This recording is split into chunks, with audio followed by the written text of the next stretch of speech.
Uno dei più straordinari maestri del Settecento europeo, Giovan Battista Tiepolo, ha lasciato tracce indelebili, grazie a cui Udine viene ribattezzata a buon titolo la città del Tiepolo.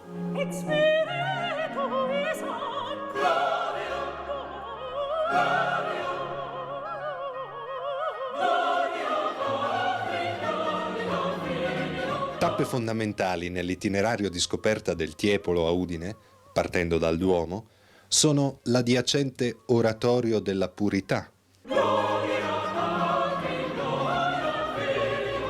la Pinacoteca dei Civici Musei del Castello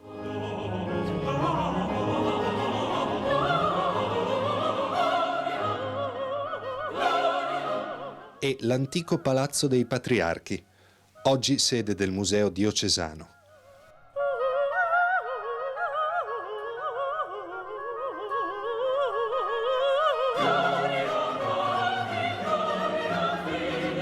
Qui sono conservati splendidamente alcuni tra i suoi più importanti affreschi, con episodi biblici di chiaro significato allegorico religioso, commissionati dal patriarca Dionisio Dolfin.